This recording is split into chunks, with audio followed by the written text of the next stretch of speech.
अस्सलामुअलैकुम वरहमतुल्लाह। अस्सलामुअलैकुम वरहमतुल्लाह। वे उधम क्यों मचा रहे थे? मस्जिद के अंदर उधम मचाते हो, शर्म नहीं आती?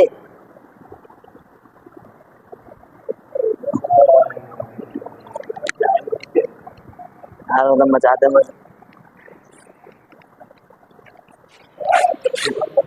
अरे बहुत उधम मचाते हो यार, पता नहीं क्यों मस्जिद में उधम कर रहे हैं बच्चे। एक तो ऐसी नमाज फेंक लेंगे यार, बहुत उधम मचाते हो। अरे मुन्ना भाई यहाँ बात सुनो, समझे आपने? यहाँ बात सुनो। हाँ क्या हो गया?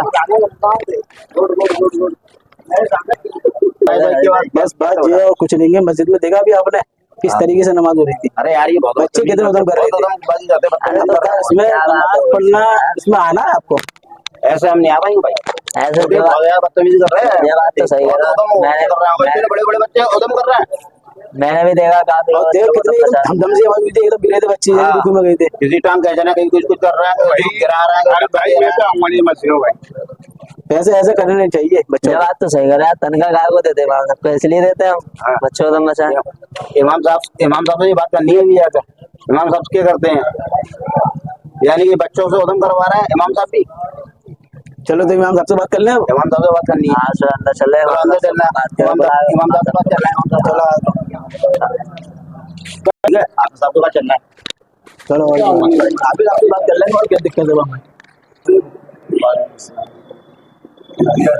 अल्हम्दुलिल्लाह। बस अभी नमाज में आपने देखा था कैसे बच्चे उधम करते थे? नमाज में मैंने देखा था। उधम तो सुनो, वो गाना में आवाज तो पहुंची हुई थी, हमारे गाना में आवाज पूछी तो हमने आजकल बच्चों को फटकारा इन्होंने। हाँ, बच्चों का आदमी उधम मचाना देखा ना, आज नमाज में बच्चे बहुत उधम मचाते हैं। तो अब इसकी जिम्मेदारी हमारे ऊपर क्या बनती है? हम इसमें क्या कर सकते हैं? बच्चे अगर उधम कर रहे हैं तो हम तो एक इमाम ही तो हैं, तो हम इसमें क्या करें?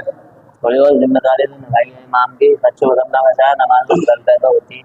तो तनहा देते हैं मस्जिद में, मस्जिद किस बात की देते हैं तनहा?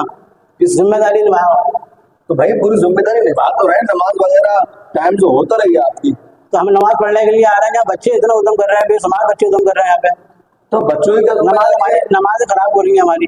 आपने अब आप लोग बताएं नमाज। अरे अब इसमें क्या गलती है?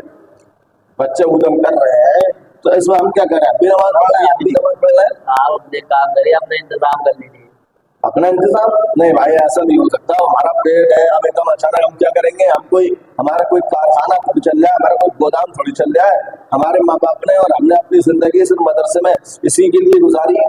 हमने यही तालीम हासिल की ना, हमको कोई काम आता ना, कोई मजदूरी आती ना, कुछ आता है हमें। हम कहाँ जाएंगे? हम क्या करेंगे? तो थोड़ा समझाइए। तो आप तो ये कह रहे हैं कि हमें कोई काम नहीं आता, अब इसी से पेट पाल रहे हैं। तो कम से कम आपका ये भी तो क्या नाम है, आप नमाज पढ़े तो कम से कम बच्चों को भी तो नसीहत करें आप। चलो आप कह रहे हैं इस पर अमल करेंगे, लेकिन थोड़ी देर के लिए आप मेरी बात सुने। थोड़ी सी बात है। नमाज में आप लोगों का जो है नमाज खराब हुई थी, नमाज में खलल पैदा हुआ था, तो इसलिए आप लोग थोड़ा सा ये गुस्सा हो रहे हैं और मेरी छुट्टी करने की बात कर रहे हैं। आप ठीक है, इमाम साहब की आप छुट्टी करने की बात कर रहे हैं। तो मैं आपसे ये पूछना चाह रहा हूँ कि आप लोग नमाज कैसी पढ़ लेते?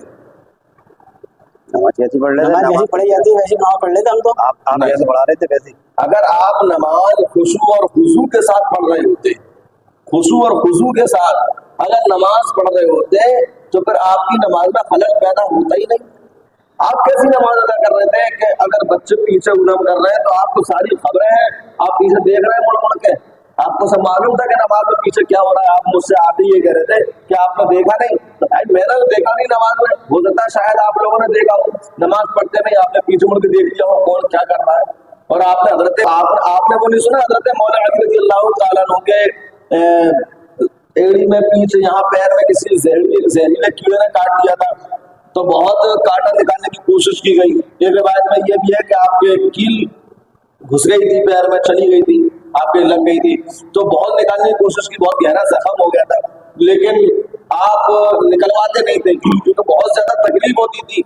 तो आपस में मशवरा किया गया कि हजरत मौला अली रज़ियल्लाहु ताला अन्हु इस तरीके से नहीं निकलवाएंगे। अगर निकालना ही है तो आप जब नमाज की हालत में हो, नमाज पढ़ रहे हो, तो तो उस हालत में आप खींचना, क्योंकि हजरत मौला अली नमाज ऐसे पढ़ते थे जैसे आपको खबर ही नहीं होती थी मैं कहाँ हूँ, आप अपना वतन छोड़ देते थे। तो हम जब नमाज पढ़े तो हम ऐसी नमाज पढ़े कि हमें पता न चले कि पीछे क्या हो रहा है, आगे क्या हो रहा है। और जब नमाज के लिए हम कह रहे हैं अल्लाहु अकबर, तो बस हम अल्लाह रब्बुल इज्जत के खौफ में और उसके तसव्वुर में, और जो हम अपनी जबान से जो कुरान की तिलावत करें, जो पढ़ते जाएं, बस पूरा जहन दिमाग दिल पूरा हमारा वही लगा होना चाहिए। ऐसी नमाज होना चाहिए। भला आप ऐसे कैसी नमाज अदा कर रहे थे? आपने मुझे ये बहुत अच्छा सबक दिया, इससे मुझे बहुत अच्छी सीख मिली कि आपने कहा कि आप अपना इंतजाम कर लीजिए। और हालांकि मैं कोई कारखानेदार नहीं हूँ, ना मुझे कोई मजदूरी आती, ना कोई काम आता, मगर आपके इस जुमले से मुझे बहुत सबक मिला। मैं पूरी दुनिया भर के हाफिजों से और आलिमों से मैं ये कहना चाहूंगा कि आप इल्म दीन हासिल कीजिए, हाफिज बनिए, आलिम बनिए, अपने अकायद को दुरुस्त कीजिए, अपने ईमान की हिफाजत कीजिए, मगर उसके साथ साथ आप अपना कारोबार जरूर कीजिएगा। हालात बहुत खराब होते जा रहे हैं और दिन पे दिन जो है लोगों के जुमले गलत होते जा रहे हैं और लोग एक दूसरे को परेशान करने में लगे रहते हैं। कोई आज के दौर में कोई अपना नहीं है, आज के दौर में कोई किसी की फिक्र नहीं करता। आज का तो ये वो माहौल हो गया है कि अगर बेटा बाप के खिलाफ हो जाए ना तो बेटा तक बाप को नहीं छोड़ता है। तो भाई बस्ती वाले, आपके पीछे नमाज पढ़ने वाले आपको कैसे छोड़ देंगे? पैदा करने वाले बाप को बेटा नहीं छोड़ रहा है, पैदा करने वाली माँ को बेटियां नहीं छोड़ रही हैं। अगर उनके जहन में शैतानी फितूर पैदा हो जाए और माँ बाप उसके कहने पर, अगर उनकी शादियां तक ले पाए, उनके कहने पर ना चले, तो बेटियां माँ को जहर दे के मार देती हैं, बेटे बाप का कत्ल कर दिया करते हैं, भाई भाई का कातिल हो गया है। तो फिर मैं आप लोगों से कहूंगा, अगर मेरी बात अच्छी लग रही हो कि आप लोग हाफिज बनिए, आलिम बनिए, मगर उसके साथ साथ आप अपने कारोबार पर पूरी तवज्जो दीजिएगा। आप पूरे तरीके से इस पर भरोसा न कीजिएगा कि मस्जिद से आपकी रोजी रोटी और पूरे हालात इससे चलेंगे। अगर आपको मेरी बात अच्छी लगे तो मुझे दुआ कीजिएगा और जो है मुझे मशवरा कमेंट के जरिए से, और अगर मैंने कोई जुमला गलत बोला हो तो मशवरा दीजिए कमेंट के जरिए से। बस मैं यही कहूंगा कि आप लोग खूब अपने इमामत के साथ साथ कारोबार करिए और इमामतों को फी सबीलिल्लाह कर दीजिए।